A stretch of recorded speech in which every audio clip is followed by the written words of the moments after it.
Hello guys, welcome back to commerce educator channel. तो आज तक वीडियो ना आने का एक मेन रीजन यही था कि हम आप लोग के जो रिवीजन है उसमें हम कुछ बदलाव लाना चाहते थे और मैंने सोचा कि हमारे पास ज्यादा समय नहीं है और हम इस तरह से एक एक चैप्टर्स को करते चलेंगे तो काफी लंबा समय लग जाएगा और हम अपने क्वेश्चंस के प्रिपरेशन को नहीं कर पाएंगे। इसलिए मैंने सोचा कि हमको इस समय में रैपिड रिवीजन करने की जरूरत है जिससे कि हमारे जो भी छूटे हुए कॉन्सेप्ट्स हैं वो रिकॉल हो जाएं और इसके बाद हम कुछ most important most expected questions को कर डालें जिससे कि हमारा सीयूटी का पेपर हो जाए आसान। तो अगर आपने अब तक हमारे चैनल को सब्सक्राइब नहीं किया, चैनल को सब्सक्राइब कर लीजिए, बेल आइकन को प्रेस कर लीजिए क्योंकि आने वाले हर एक नोटिफिकेशन आप तक पहुंच सके। तो बने रहिए कॉमर्स एजुकेटर के साथ और कॉमर्स एजुकेटर ऑलवेज ये ट्राई करेगा कि आप लोगों के बीच में बेस्ट से बेस्ट कंटेंट दे सके। और आप लोग इस समय सब्सक्राइब कर लेते हो चैनल को तो रियलिटी इस चीज को मानो कि आप लोगों को बहुत बेनिफिट होने वाला है, कि हर एक कंटेंट आप लोगों की बहुत जरूरत होने वाली है।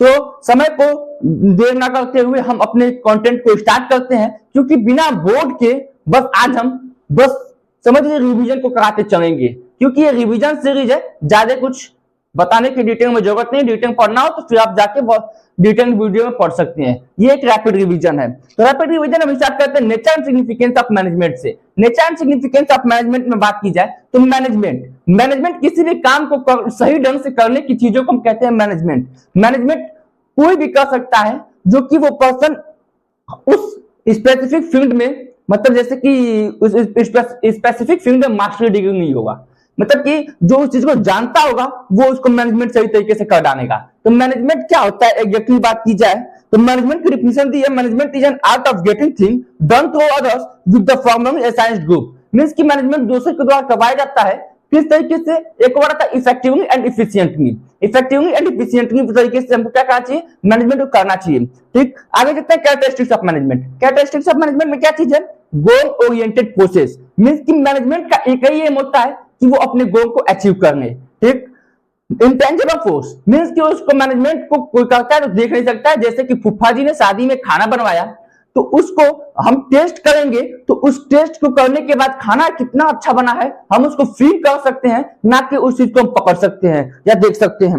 मल्टी डायमेंशनल मैनेजमेंट जो है वो एक चीज पे काम नहीं करता, मैनेजमेंट तीन तीन चीजों पे काम करता है, पीपल पे, वर्क पे, ऑपरेशंस पे। पीपल मींस कि कौन लोग काम करेंगे, वर्क मींस क्या काम होगा और ऑपरेशंस उन लोगों से उस काम को करवाना। ठीक, कॉन्टिन्यूअस प्रोसेस मींस मैनेजमेंट को रोज करने का काम है, एक दिन करने से ना को होगा। ठीक, डायनेमिक फंक्शन मैनेजमेंट जो होता है वो डायनेमिक फंक्शंस होते हैं क्योंकि एक्सटर्नल फैक्टर्स जो होते हैं वो हमारे इन्वायरमेंट पे, बिजनेस पे इफेक्ट करेंगे, ऑर्गेनाइजेशन पे इफेक्ट करेंगे, तो उससे बचने के लिए अपने ऑर्गेनाइजेशन को डायनेमिक करना पड़ेगा।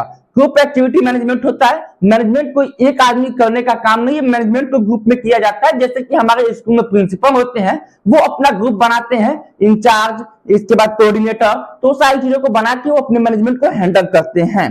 मैनेजमेंट जो होता है परवेसिव होता है, मींस कि हर जगह चाहिए होता है, या फिर ऑर्गेनाइजेशन छोटा हो या फिर बड़ा हो या फिर मीडियम हो, कोई भी ऑर्गेनाइजेशन हो मैनेजमेंट की रिक्वायरमेंट हर जगह पड़ती है। ठीक, खत्म होता है कैरेक्टरिस्टिक्स। हम पढ़ते हैं ऑब्जेक्टिव की तरफ। ऑब्जेक्टिव हमारा तीन है, organizational, social, personal. Organization objective क्या होता है, मींस कि वो चीजें जो कि ऑर्गेनाइजेशन के हित में हो।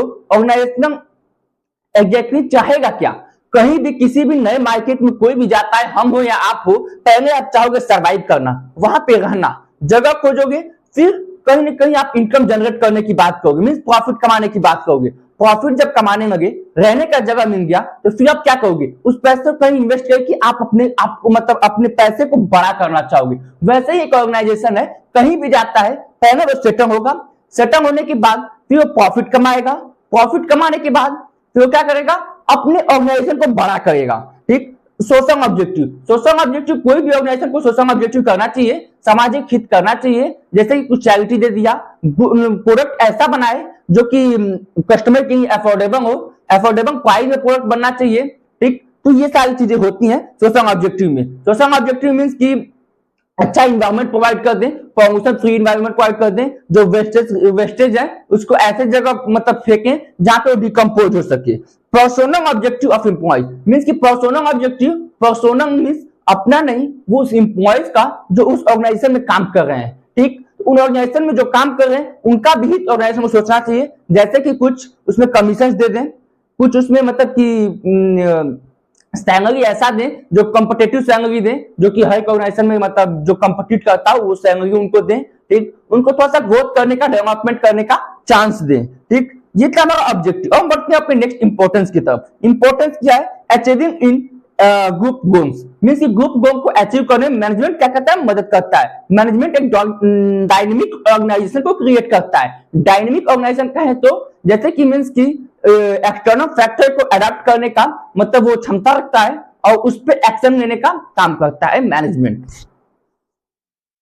अब बात करें help in achieving personnel objective. Management क्या करता है? हेल्प करता है पर्सोनल ऑब्जेक्टिव को अचीव करने। पर्सोनल मींस की पर्सोनल को कहे तो हम वो एम्प्लॉइज हो गए। ठीक, help in development of society. Management क्या करता है? डेवलपमेंट के सोसाइटी के डेवलपमेंट में मदद करता है। सोसाइटी के डेवलपमेंट मींस की कुछ हेल्थ संस्थान खोल दिया, कुछ ऐसे चीजों खोल दिया जिसमें कि सोसाइटी के लिए हित का काम करना, वो हो गया सोसाइटी डेवलपमेंट। ठीक, इसके बाद हम बढ़ते हैं art management, nature of management. Nature of management जो है आर्ट भी है, मैनेजमेंट एक प्रोफेशन भी है, मैनेजमेंट एक साइंस भी है। मैनेजमेंट को साइंस क्यों कहा गया? क्योंकि extension of systematic body of knowledge होता है, सिस्टमेटिक मेथड ऑफ ऑब्जर्वेशन होता है। मींस कि इसको साइंटिस्ट जो होते हैं वो ऑब्जर्व करके उसके बाद उसको प्रैक्टिकली देख के इसके बाद उसको करते हैं, तो ये होता है मैनेजमेंट। ठीक, मतलब साइंस होता है। इसके बाद certain principle of universal acceptable, means कि साइंस का जो प्रिंसिपल होता है वो हर जगह एक्सेप्टेबल होता है। तो ये सारे पॉइंट्स है जो कि मतलब जो पॉइंट्स, जितना पॉइंट अगर मैनेजमेंट से मिलेगा उतना ही हम कह लेंगे कि वो साइंस है या फिर आर्ट है या फिर प्रोफेशन है। Management is regarded as science. ठीक, ये साइंस तो है but not pure art, pure art नहीं है। और प्रोफेशन एक तरह से कहा जाए तो मतलब कि मॉडर्न पीरियड में हो जाएगा लेकिन अभी है नहीं। ठीक, मैनेजमेंट एज आर्ट देखा जाए तो आर्ट में क्या है? Management is an art extension of theoretical knowledge है, पर्सनलाइज्ड एप्लीकेशंस है, based on practice and creativity. अपने प्रैक्टिस और क्रिएटिविटी पे बेस्ड होता है, पर्सनलाइज्ड एप्लीकेशंस होते हैं, एक्सटेंशन ऑफ थियोरेटिकल नॉलेज होता है। ठीक, मैनेजमेंट का प्रोफेशन देखा जाए तो it has well defined body of knowledge होता है। ठीक, फुल फ्लेज प्रोफेशंस होते हैं इसमें। और इसके बाद extension of all India management association से ये लिंक होता है। ठीक, इसका खुद का कोड ऑफ कंडक्ट होते हैं एंड एथिकल प्रैक्टिसेस होते हैं। ठीक, ये था हमारा नेचर ऑफ मैनेजमेंट। अब हम बढ़ते हैं level of management. Level of management तीन टाइप के होते हैं, top level, middle level, lower level. Top level वो मैनेजमेंट होता है जो कि हमारे प्लान को क्रिएट करता है। ठीक, जो भी मतलब क्या कहते हैं डिसीजन मेकिंग में काम करता है, जिसमें कौन कौन लोग होते हैं? बोर्ड ऑफ डायरेक्टर हो गया, चीफ एग्जीक्यूटिव हो गया, मैनेजिंग डायरेक्टर हो गया, ये लोग होते हैं। ठीक, ये क्या करते हैं? बिजनेस एनवायरनमेंट को एनालाइज करते हैं, कोई भी प्लान क्रिएट करते हैं। ठीक, ये सारे मतलब चीजों को मतलब ऑब्जर्व करते हैं, देखते हैं ऊपर से। ठीक ना। इसका मिडिल लेवल मैनेजमेंट क्या करता है? मिडिल लेवल मैनेजमेंट क्या करता है कि जो भी टॉप लेवल मैनेजमेंट से जो भी प्लान बनता है उसको फिर सुपरवाइजरी लेवल या फिर कहते हैं लोअर लेवल, वहां तक उसको क्या ट्रांसफर करता है। ठीक, मतलब कि जो भी बात ऊपर से उसको फिर नीचे का लिंक है, मतलब ये टॉप लेवल और लोअर लेवल का लिंक है। मतलब ये कहा जाए तो फिर मीडिएटर है, मीडिएटर काम करता है जो कि मतलब कोई भी बात होती है उसको ऊपर से नीचे तक पहुंचाता है। ठीक, इसमें कौन कौन लोग आते हैं? हेड ऑफ फंक्शनल डिपार्टमेंट आ गया, प्लांट सुपरिटेंडेंट आते हैं। ठीक, ये लोग मिडिल लेवल में आते हैं। लोअर लेवल मैनेजमेंट की बात की जाए तो लोअर लेवल मैनेजमेंट पे सुपरवाइजर हो गए, फोरमैन हो गए, सुपरिटेंडेंट्स हो गए, तो ये सारे सुपरवाइजर लेवल में आते हैं जो क्या करते हैं? इंप्लॉइज को गाइड करते हैं। ठीक, वर्कर्स को गाइड करते हैं, देखते हैं कि वो कैसा काम कर रहे हैं, काम सही कर रहे हैं कि नहीं कर रहे हैं, बेस्ट वे में कर रहे हैं कि नहीं कर रहे हैं। फंक्शनल मैनेजमेंट में 5 आते हैं। प्लानिंग हो गया, ऑर्गेनाइजिंग हो गया, स्टाफिंग हो गया, डायरेक्टिंग और कंट्रोलिंग हो गया। प्लानिंग एक एक्चुअली बात की जाए तो thinking in advance, what to do, how to do, when to do and where to do. Means किसी काम को करने से पहले ही उस विषय में सोच लेना, उसे हम कहते हैं प्लानिंग। ठीक, ऑर्गेनाइजिंग क्या होता है? मींस उस प्लानिंग को ऑर्गेनाइज वे में मतलब ऑर्गेनाइज करना, उसे हम कहते हैं ऑर्गेनाइजिंग। जब किसी काम को स्टार्ट करने जाएंगे तो लोगों की जरूरत पड़ेगी, तो लोगों को हायर करना उनके स्किल के बेसिस पे, नॉलेज के बेसिस पे, तो उसे हम कहते हैं स्टाफिंग। डायरेक्टिंग क्या होता है, मीन जब वो आ गए तो उनको मोटिवेट करना, उनको गाइड करना, उनका लीडरशिप क्वालिटी अपने आप को दिखाना, ठीक। तो वो सारी चीज किसमें आती है, डायरेक्टिंग में आती है। कंट्रोलिंग मीन्स की जो हमने प्लान किया है वो सही तरीके से हुआ है कि नहीं हुआ है, तो उसका जो रिजल्ट एग्जैक्टली रिजल्ट आता है वो किसमें आता है, कंट्रोलिंग में आता है। जिसमें हम क्या करते हैं, कंट्रोलिंग में प्लान परफॉर्मेंस और जो एक्चुअल परफॉर्मेंस होता है उन दोनों को कंपेयर करते हैं और उसके बीच में जो भी हमको दिक्कतें लगती हैं उसके अकॉर्डिंग उसको देखते हुए हम फिर से प्लानिंग को करते हैं, ठीक। तो ये था हमारा फंक्शन ऑफ मैनेजमेंट। अब हम देखते हैं कोऑर्डिनेशन। कोऑर्डिनेशन एग्जैक्टली बात की जाए तो किसी भी ऑर्गेनाइजेशन में कोऑर्डिनेशन मोस्ट इंपॉर्टेंट है, क्योंकि जब तक वर्कर्स के बीच में, जब तक एम्प्लॉयज के बीच में, जब तक मैनेजमेंट के बीच में तालमेल नहीं बैठेगा तब तक वो ऑर्गेनाइजेशन नहीं चल पाएगा। तालमेल बैठना जरूरी है, इसलिए ये एक मोस्ट इंपॉर्टेंट है मैनेजमेंट के लिए कोऑर्डिनेशन। मीन्स की उसका कोऑर्डिनेशन का हर ऑर्गेनाइजेशन में रहना जरूरी है, इसलिए इसे एसेंस ऑफ मैनेजमेंट कहा जाता है, ना कि फंक्शंस ऑफ मैनेजमेंट। तो कोऑर्डिनेशन एग्जैक्टली होता क्या है, मीन्स कि दो लोगों के बीच में जो तालमेल बैठता है उसे कहते हैं कोऑर्डिनेशन। कोऑर्डिनेशन की बात की जाए तो फ्यूचर देखते हैं कोऑर्डिनेशन की, तो integration of group effort means ये ग्रुप एफर्ट को लेकर चलता है। यूनिटी ऑफ एक्शंस मीन्स सब एक साथ एक्शन को लेने में काम करता है। परवेसिव फंक्शंस होता है, मीन्स ये हर जगह चाहिए होता है, इसकी रिक्वायरमेंट हर जगह होती है। ये responsibility of all manager means सारे मैनेजर की रिस्पांसिबिलिटी ऑफ कोऑर्डिनेशन को मेंटेन करके रखे। कॉन्टिन्यूअस प्रोसेस होता है, मीन्स एक दिन करने वाला नहीं, रोज रोज हमको क्या करना पड़ेगा, तालमेल बैठा के रखना पड़ेगा, ठीक। इंपॉर्टेंस ऑफ कोऑर्डिनेशन देखते हैं तो इंपॉर्टेंस ऑफ कोऑर्डिनेशन क्या करता है, ग्रोथ इन साइज ऑर्गेनाइजेशन को बड़ा होने में मदद करता है। फंक्शन डिफरेंशिएशन मीन्स डिपार्टमेंट को जोड़ के रखता है, ठीक। और स्पेशलाइजेशन सारे स्पेशलिस्ट को जोड़ के रखता है, तालमेल बैठाने का काम करता है कोऑर्डिनेशन। इसी के साथ हमारा होता है दूसरा पहला चैप्टर है कंप्लीट मैनेजमेंट। सेकंड चैप्टर की तरफ बढ़ते हैं जो है कि principle of management. Principle of management जो कि प्रिंसिपल दो होती है मैनेजमेंट के लिए, एक था फ्यूम प्रिंसिपल और दूसरा एडामो प्रिंसिपल। फ्यूम प्रिंसिपल फ्यूम का पूरा नाम है हेनरी फ्यूम, जो कि पैदा कब हुए, जो कि क्या है,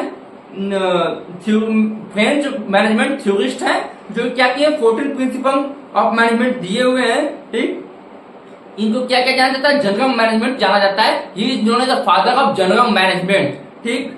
इनके कितने प्रिंसिपल दिए, 14 प्रिंसिपल दिए हुए। आइए एक एक करके हम देख लेते हैं। डिवीजन ऑफ वर्क मीन्स की एवरी वर्कर शुड हैव, मतलब every worker should be assigned only one type of work. Means की हर एक वर्कर को उनके स्किल के अकॉर्डिंग एक डिपार्टमेंट में कोई एक काम दे दीजिए, ठीक। तो ये होगा division of work. Authority and responsibility, authority must be equal to responsibility. एक एग्जांपल के तौर पर आपको समझाता हूँ, जैसे कि मम्मा ने आपको 10 रुपए दिया और वो की 8 रुपए का कोई सामान नहीं किया, 2 रुपए बचा उसको हम खा गए, मीन्स उस पैसे का क्या किए, मिस यूज किए, ठीक। इसके बाद मम्मा ने 10 रुपए दिया, वो 12 रुपए का सामान लाओ, मीन्स की हम लोग क्या किया, 2 रुपए और बढ़ा दिया, मीन्स हमारी जिम्मेदारी को बढ़ा दी, ठीक। तो हमको कहीं से कहीं से उसको लाना पड़ेगा।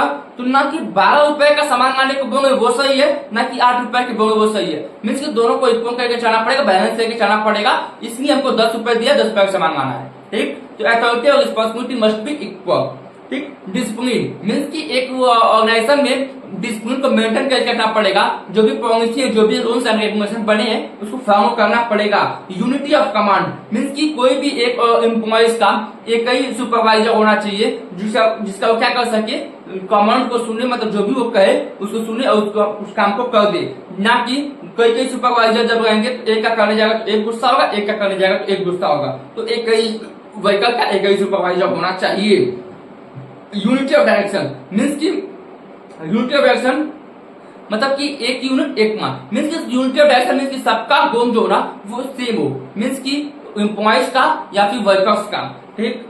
Subordinate of individual interest to general interest means सबके इंटरेस्ट को मिला के, और मतलब जैसे कि सबके इंटरेस्ट को मिला के ऑर्गेनाइजेशन को चलना पड़ेगा। मीन्स जैसे कि ये नहीं कि कोई कुछ करना चाहे कोई कुछ करना चाहे, तो ऐसा नहीं हो पाएगा। सबको एकत्रित करके उस ऑर्गेनाइजेशन के गोल को अचीव करना होगा। रेम्यूनरेशन ऑफ पर्सनल मीन्स की उनकी सैलरी को कॉम्पिटिटिव वे में रखना होगा। जो हर ऑर्गेनाइजेशन दे रहा है उससे कहीं ना कहीं बेटर देना होगा और उनको कहीं ना कहीं कमीशन देना होगा, उनके डेवलपमेंट में मदद करना होगा, ठीक। Centralization and decentralization. Centralization must be equal to decentralization. According to Frio, organization there should need a balance of subordinate environment through the decentralization manager and finding authority to थोड़ा मतलब कोई भी एक एक्शन लेने से मतलब एक्शन लेने का भी मतलब कोई अधिकार होना चाहिए और एक्शन ज्यादा लेने का अधिकार नहीं होना चाहिए। मीन्स की दोनों इक्वल होना चाहिए, मतलब कि कुछ थोड़ा बड़ा स्टेप एक आध तो है उसको आप ले सकते हो। मीन जैसे कि मान लीजिए कि प्रोडक्शन के बाद कोई लगा कि मतलब जैसे कि एक अच्छा और ये मतलब एक चीज यहाँ पे लगा जाए तो काफी बेटर लगता, तो अब उस एक चीज छोटे से चीजों को लगाने के लिए अब टॉप लेवल मैनेजमेंट तक पहुंचाए, टॉप लेवल से आए, तो ऐसा नहीं है। छोटा मोटा एक्शन तो आप ले सकते हैं, अगर बड़ा एक्शन है तो फिर उसके लिए आपको टॉप लेवल मैनेजमेंट तक बात पहुंचानी होगी। ठीक, एक्सटर्नल चेन एक ऐसी चेन है जिसमें कि हम अपनी बातों को ऊपर तक लेके जाते हैं और एक सीरीज वे में और फिर नीचे लेके आते हैं। अगर आपको डायरेक्ट पहुंचाना तो उसे कहते हैं गैंग प्लान। गैंग प्लान एक ऐसी चीज है जिसको इमरजेंसी वे में यूज किया जाता है। मान लीजिए कि कोई इमरजेंसी पड़ गया, किसी ऑर्गेनाइजेशन फायर हो गया या फिर कोई भी चीजें हो गई, तो डायरेक्ट बिना सीक्वेंस के यूज किए हम डायरेक्ट अपनी बातों को ऊपर तक पहुंचा सकते हैं। ऑर्डर मीन्स की कोई भी सामान को ऑर्डरली वे में अरेंज किया हुआ जिससे कि किसी भी एम्प्लॉयज को कोई भी सामान खोजने में कोई भी दिक्कत न हो। इक्विटी मीन्स की एक सामान मीन्स की कोई भी भेदभाव ना हो, जात को लेके, धर्म को लेके, बड़े छोटे को लेके या फिर किसी भी तरह से पैसे रुपए क्योंकि मतलब किसी भी तरीके से भेदभाव कोई भी न रहे। स्टेबिलिटी ऑफ टेन्योर मीन्स किसी भी एम्प्लॉय को कुछ समय के रुकने के लिए उसको मतलब समय दीजिए जिससे क्या कर सके वो अपना वो परफॉर्मेंस दिखा सके, स्किल दिखा सके, उसकी जो स्किल है वो उभर के आ सके। इसलिए उसको थोड़ा सा समय दीजिए, मतलब उसको रहने मतलब कुछ समय के लिए अपने पास रोकिए जिससे कि अपना बेस्ट से बेस्ट परफॉर्मेंस दिखा सके। ठीक, इंसेंटिव मतलब कि कुछ अपने मतलब जैसे कि वर्कर्स को भी सोचने का मौका दीजिए, कुछ अपने सोच के उनको अपनी बातों को रखने का मौका दीजिए जिससे क्या पता वो भी कुछ अपने ऑर्गेनाइजेशन की हित अच्छा कुछ सोच के बता सके जिससे कि आपका ऑर्गेनाइजेशन बेटर वे में चल सके।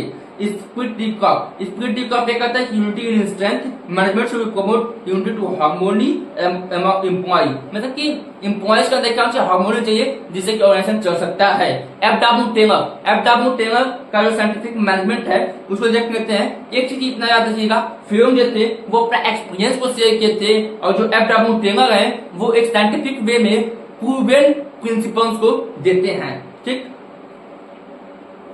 एफडब्ल्यू टेलर जो होते हैं वो father of scientific management consider किए जाते हैं। ठीक, इस चीज को कुछ छोटी चीजें हैं जिसको याद कर दें क्योंकि वो एमसीक्यू वे में पूछी जा सकती है। Science not a rule of thumb, science not a rule of thumb means जैसे कि इनका कहना ये है कि कोई भी एक्शन हो, कोई भी मतलब डिसीजन हो उसको लॉजिक के वे में बनाना चाहिए, ना कि कुछ भी आए कुछ भी कर दिए वो एम्प्लॉयज करना शुरू कर दिया, ऐसा नहीं होना चाहिए। उसके पीछे कुछ लॉजिक होना चाहिए। Harmony not discord, there should be harmony between management and the workers और एम्प्लॉय के बीच में हार्मोनी का रिलेशन चाहिए, ऐसा नहीं कि हार्मोनी ना हो। ठीक, corporate of not individual, there should be corporate between the worker management, worker और मैनेजमेंट के बीच में कुछ कॉर्पोरेशन होना चाहिए, ना कि अब जो मैनेजमेंट करे वही हो या फिर जो वर्कर करे वही हो, मीन्स कोई कॉर्पोरेट करेगा। ठीक, development of each other and every person of each our greater efficiency and prosperity, industry efficiency depend on the efficiency of work, means की इफिशियंसी किस पे, इंडस्ट्रियल इफिशियंसी जो है वो किस पे डिपेंड करेगी, इफिशियंसी ऑफ वर्कर, कि वर्कर कितना इफिशियंसी दिखा रहा है उतना ही क्या होगा, मतलब वो पूरा टोटली डिपेंड होगा इंडस्ट्रियल इफिशियंसी पे। ट्रेनिंग का कुछ टेक्निक है उसको देख लेते हैं। वर्क जो 4 भाग में डिवाइड किया, time study, motion study, method study, fatigue study. Time study ये करता है कि किसी भी वर्क को होने का जो समय है उस चीज को ऑब्जर्व कीजिए कि एक कोई भी काम, कोई भी प्रोडक्शन कितने समय में हो रहा है, उसके बाद उतना ही समय में दूसरे वर्कर से भी कहिए कि वो भी उतना समय प्रोडक्शन करे। ठीक, और कुछ अगर एक्स्ट्रा प्रोडक्शन होगा तो उस पर कुछ कमीशन भी दे दीजिए। ठीक, मोशन स्टडी मीन्स की unnecessary movement, motion study means की अननेसेसरी मूवमेंट को रोका जाए। मान लीजिए कि यहाँ से 2 किलोमीटर जा रहे हैं पानी पीने, तो आप इस चीज को ट्राई कीजिए कि आप नजदीक रख दीजिए जिससे कि जो आधा घंटा में जाएंगे पानी पीने वो 5 मिनट पी के और 25 मिनट में कुछ आपका प्रोडक्शन करके आपके लिए बेनिफिट दे सकते हैं। ठीक, मेथड स्टडी मीन्स की वे अपनाइए कि मीन्स की कौन सा वे हमारे लिए बेनिफिट रहेगा, मीन्स की कोई भी मेथड को अपनाइए। मीन्स 4 मेथड है तो आप उसमें देखिए कौन सा बेनिफिशियल है, कौन सा अच्छा जल्दी प्रोडक्शन कर रहा है, कौन सा लो कॉस्ट में हो जा रहा है, उस मेथड को अपनाइए। ठीक, फैटिग स्टडी करता है कि रेस्ट इंटरवल को चेक किया जाए कि एक वर्कर को कितना रेस्ट इंटरवल चाहिए होगा, उस अकॉर्डिंग उसको रेस्ट इंटरवल दिया जाए। अगर माइंड का काम है तो हर आधे घंटे 5 मिनट, और अगर फिजिकल वर्क है तो हर 5 घंटे 4 घंटे पे 1 घंटा 2 घंटा रेस्ट लीजिए। तो इस अकॉर्डिंग आप उस चीज को ऑब्जर्व कीजिए, ऑब्जर्व करने के बाद उसको रेस्ट इंटरवल दीजिए। फंक्शनल फार्मेसिप ये करता है कि मीन्स सारे डिपार्टमेंट को जोड़ के एक साथ रखता है। Standardization it refer to process of getting standard and every business activity. Standardization ये करता है सेटिंग स्टैंडर्ड, मीन्स कि स्टैंडर्ड को सेट कर दीजिए एवरी बिजनेस एक्टिविटी में, तो हर बिजनेस एक्टिविटी को स्टैंडर्ड वे में सेट कर दीजिए। सिंप्लीफिकेशन, इसका एम क्या होता है, eliminate unnecessary variety of size and dimension of product, means कि जो भी मतलब जैसे कि अननेसेसरी प्रोडक्ट है उसको फेंक दीजिए, और मतलब जो यूजफुल यूजफुल प्रोडक्ट है उन्हीं को बस रखिए, कम प्रोडक्ट रखिए और अच्छे वे में क्वालिटी बेस्ड प्रोडक्ट को दे दीजिए। Differentiation pitch wages system, means कि वर्कर्स का डिफरेंशिएशन वेजेस सिस्टम बनाइए, मीन्स कि वो ज्यादा काम कर रहा है उसको थोड़ा ज्यादा सैलरी दीजिए, ताकि दूसरा जो है वो उसको देख के अपने को भी वर्क में थोड़ा ज्यादा काम करे। Mental evaluation mind on the part of the both worker management toward each other of competition, means एक कंपटीशन का भावना जगाइए। मैं जैसे कहिए कि वो 100 कर रहा है तुमको 50 करो, तुम भी 100 करो, देखो अगर 100 करोगे तो तुमको 500 रुपए अभी दे दूंगा, तो वो कंपटीशन कुछ रिवॉर्ड दूंगा, कुछ थोड़ा सा आपको सम्मानित करूंगा, पुरस्कार दिलवाऊंगा, तो इससे वो कॉम्पिटिट करेगा, कॉम्पिटिट करके काम अच्छा करेगा। ये था हमारा प्रिंसिपल ऑफ मैनेजमेंट। बढ़ते अपने नेक्स्ट थर्ड चैप्टर की तरफ, जो कि business environment. Business environment means कि अपने एक ऑर्गेनाइजेशन, अपने एक बिजनेस के आसपास का जो वातावरण है उसे हम कहते हैं बिजनेस इन्वायरमेंट। अगर हम अपने बिजनेस इन्वायरमेंट पे अच्छे से ध्यान रखें तो जो भी एक्सटर्नल फैक्टर है वो हमारे बिजनेस पे इफेक्ट नहीं कर पाएंगे। वही सारे फ्यूचर में चीजें दी हुई है, जैसे कि डायनेमिक नेचर, मींस की बिजनेस इन्वायरमेंट क्या करता है, हमारे ऑर्गेनाइजेशन को डायनेमिक नेचर बनाता है, मींस की जो भी फैक्टर, जो भी आउटसाइड फैक्टर्स हैं, मतलब जो इफेक्ट करेंगे उससे बचाता है। ठीक, specific and general forces. Specific process वो होता है मींस कोई भी एक्सटर्नल फोर्सेस जो कि हमारे सिंगल ऑर्गेनाइजेशन पे इफेक्ट कर रहा है, मींस कि हमारे ऑर्गेनाइजेशन पे इफेक्ट कर रहा हो उसे कहते हैं स्पेसिफिक, और जनरल मींस कि हर एक ऑर्गेनाइजेशन पे इफेक्ट कर रहा हो उसे कहेंगे general forces.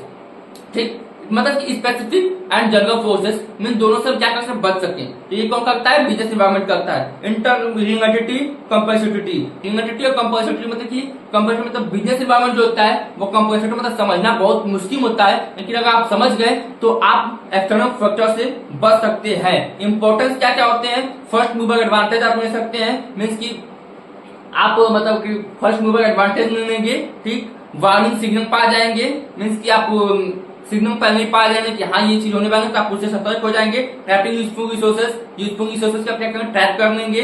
कॉपिंग with rapid changes तुरंत आप चेंज कर लेंगे अपने ऑर्गेनाइजेशन में। ठीक, प्लानिंग एंड पॉलिसी फॉर्मेशन कर लेंगे। Help in improving performance, means performance को आप इंप्रूव कर लेंगे। ये सारी चीज थी इंपॉर्टेंस में। Dimension of business environment, economic environment.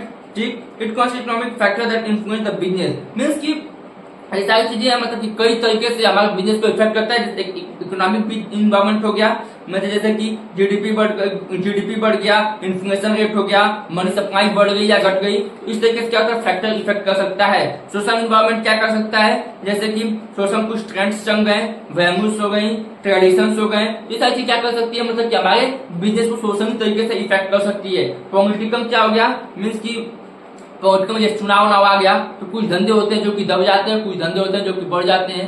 तो मतलब ऐसी सरकार आ गई तो मतलब कुछ ऐसी चीजें जो कि पॉलिटिकल चीजें जो कि हमको नुकसान बनाती है। निगम मीन्स कानूनी तौर तरीके से कोई कानून बन गया, चाहे कोई ऐसी चीजें जो कि हमारे बिजनेस को दबा दे, ठीक, तो उसे कहते हैं निगम। टेक्नोलॉजिकल मीन्स की कुछ चीजें जो टेक्नोलॉजिकल हो गई तो हमारे बिजनेस को दबा देंगे।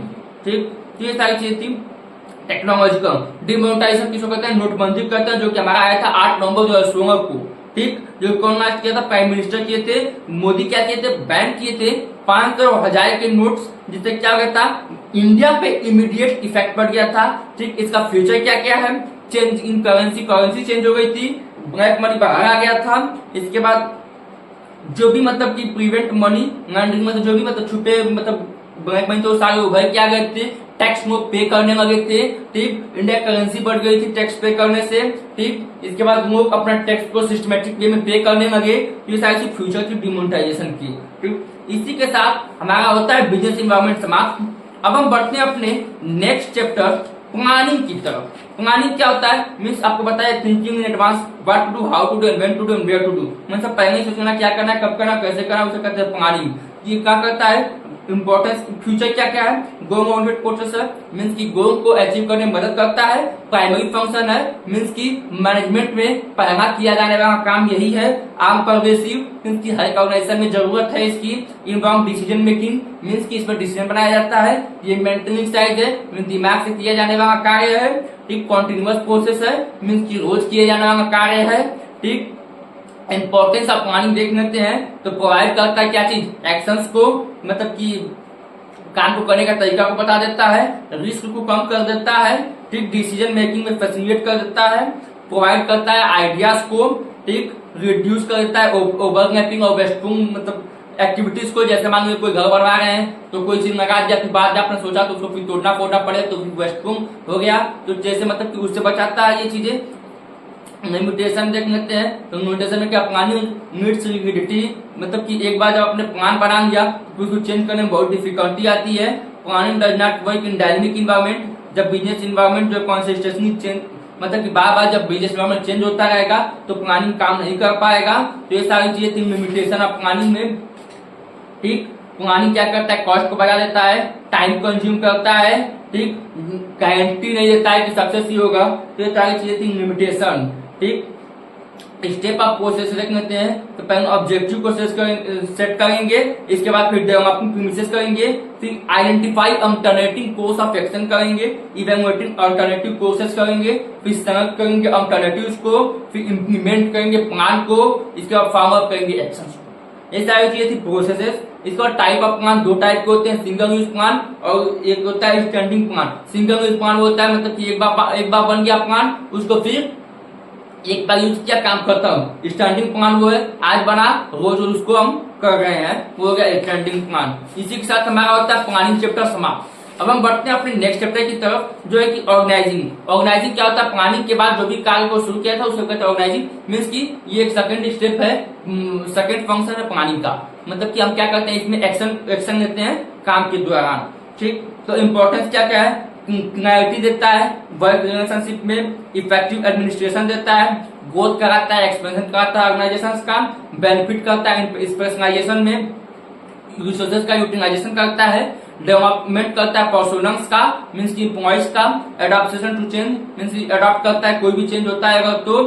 ठीक, स्टेप क्या क्या है, identification and division of work means की वर्क को डिवाइड कर देना, डिपार्टमेंट बना देना मीन्स की कई सारे, असाइन ऑफ ड्यूटीज सबको अपना ड्यूटी पार्ट देना, स्टेबलाइजिंग रिपोर्टिंग रिलेशनशिप मतलब जो काम होगा उसका रिपोर्ट लेते रहना, ये होगा ऑर्गेनाइजिंग। ठीक, ऑर्गेनाइजिंग दो तरीके से होता है, formal organizing, informal. Formal means की कोई ऑफिस ऑफिसर काम हो गया, इनफॉर्मल मीन्स की रिलेशनशिप में ये सारी चीजें हो गई। ठीक, organization structure and organization show the authority and responsibility मतलब ऑर्गेनाइजेशन स्ट्रक्चर क्या होता है, जो वो होता है जो मतलब अथॉरिटी एंड रिस्पांसिबिलिटी के बीच का जो रिलेशनशिप होता है उसको शो करता है। ये दो तरीके होते हैं, functional structure, divisional structure. Functional structure क्या होता है, जो कि फॉर्म होता है किससे, ग्रुपिंग ऑफ जॉब मीन्स कई सारे मतलब कई सारे जॉब्स को मिला के बनता है, और ये होता है मतलब कि एक कई ऑर्गेनाइजेशन में कई सारे डिपार्टमेंट को बांट के बनता है। ठीक, तो मतलब जैसे कि मान लीजिए जैसे इसमें डिविजनल स्ट्रक्चर में क्या क्या बढ़ जाएगा, डिफरेंट प्रोडक्ट बेसिस पे जियोग्राफिकल एरिया पे बढ़ जाएगा तो उसे कहते हैं हम डिविजनल स्ट्रक्चर में। जैसे कि मऊ का इधर हो गया, देवरिया का इधर हो गया, आजमगढ़ का इधर हो गया, बनारस का इधर हो गया, तो मतलब कई एरिया में बटा हुआ है तो उसे कहेंगे डिविजनल स्ट्रक्चर। मीन्स फंक्शन से मतलब कि हर जगह का मिला के एक ही जगह तो उसे कहेंगे फंक्शनल स्ट्रक्चर। ठीक, decentralization it was system for delegation of most level authority except which can be exercised at the central point। Decentralization, centralization means की डिसेंट्रलाइजेशन सेंट्रलाइजेशन हमने पीछे पढ़ा ही है। मीन्स की ज्यादा थिंकिंग मतलब जैसे कि किसी काम को सोचने का मतलब जैसे कि एक्शन लेने का एक सीमित होता है और इसमें एक्शन नहीं लिया जाता है। मीन्स की सिस्टमेटिक एफर्ट डेलीगेट करता है लोएस्ट लेवल के लिए, authority except which can be exercise at the centre point. एक सेंटर पॉइंट पे क्या करता है, एक्सरसाइज को कैन बी एक्सेप्ट करता है।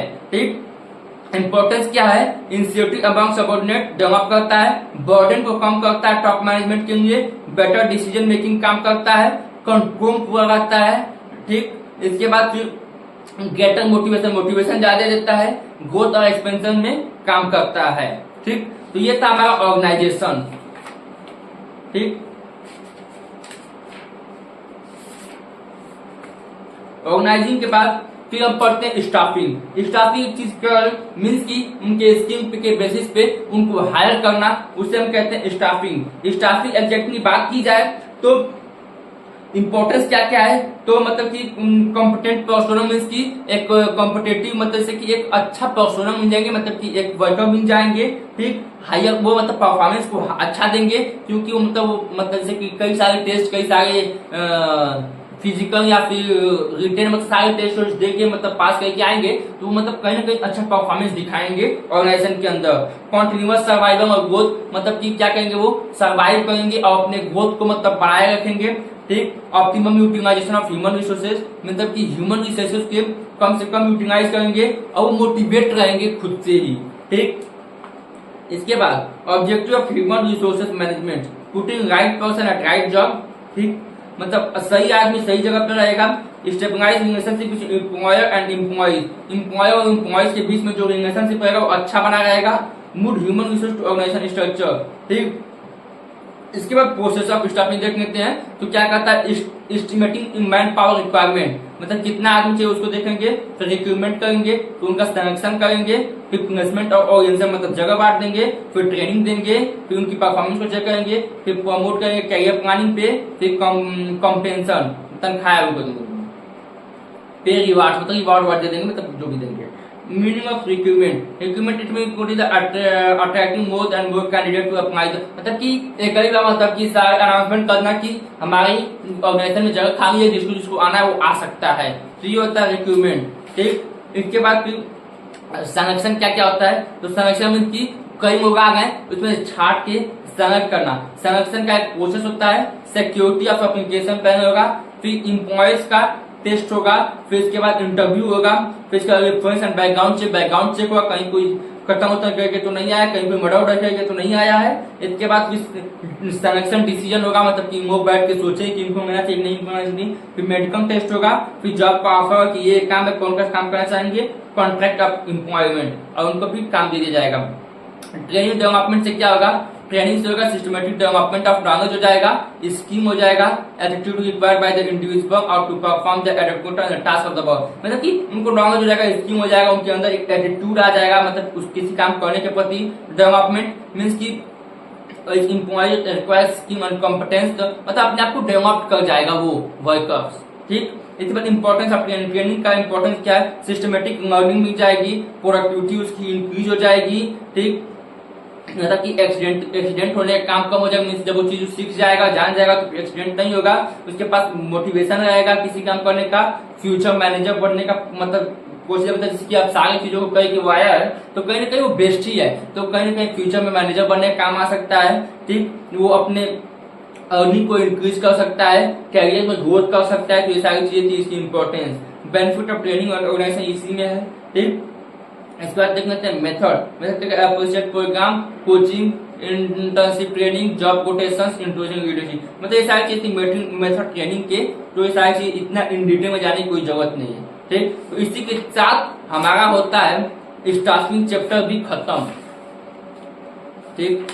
अब हम पढ़ते हैं स्टाफिंग के बाद डायरेक्टिंग के तरफ। डायरेक्टिंग वही चीजें होती हैं मतलब मोटिवेशन, लीडरशिप, गाइडिंग, ये सारी चीजें की जाती हैं। इसका फ्यूचर देख लेते हैं, इनिशिएट एक्शन इसका मिलता है, मतलब किसी मोटिवेट करेंगे तो ये प्रोग्रेसिव होता है, हर जगह चाहिए होता है। कॉन्टिन्यूअस प्रोसेस मतलब करना होता है। फ्रॉम टॉप बॉटम मतलब ऊपर से नीचे तक आता है। इंपॉर्टेंस क्या है, इनिशिएट एक्शन को लेने में मदद करता है। इंटीग्रेट एम्प्लॉय एफर्ट मतलब सारे एम्प्लॉयज को इकट्ठा करके किसी मतलब कि उनको एफर्ट्स को पाने में मदद करता है, ठीक। इम्प्रूव इफिशियंसी को इम्प्रूव करने में मदद करता है।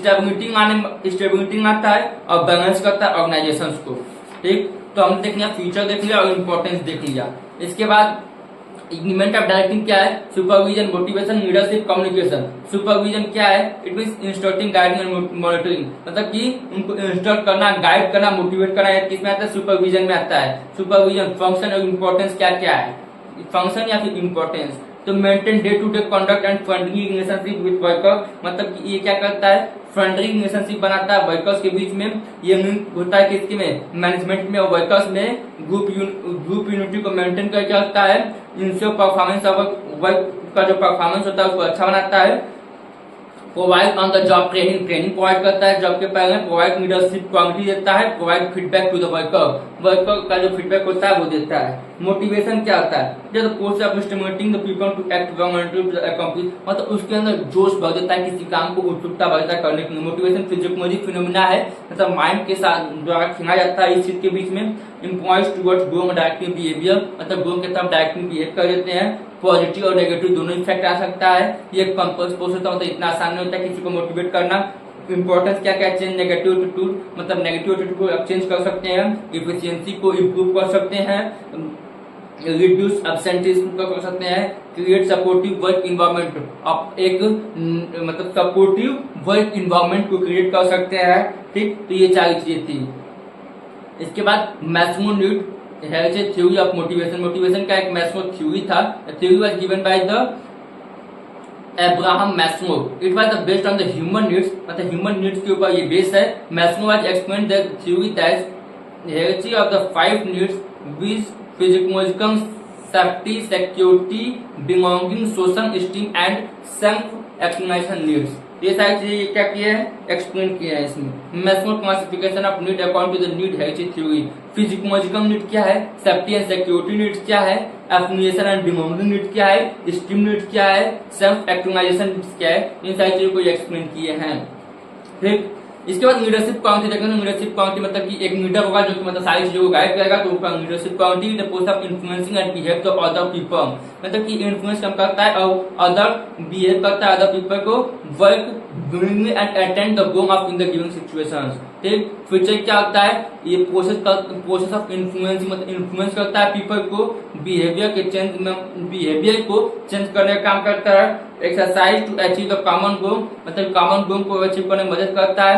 रिलेशनशिप क्रिएट करता है जिसके बीच में लीडर और फॉलोअर्स के बीच में ये कॉन्टिन्यूअस प्रोसेस होता है। इंपॉर्टेंस क्या है, इफेक्टिव डायरेक्शन देता है, सोर्स ऑफ मोटिवेशन है, प्रोवाइड कॉन्फिडेंस करता है, हाई मोरल और डेवलपमेंट ऑफ टीम स्पिरिट करता है।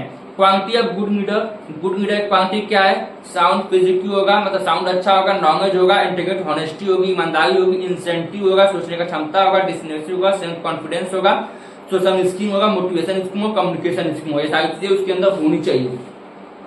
ठीक, इसके बाद देखें तो कम्युनिकेशन मतलब बातचीत करने का तरीका।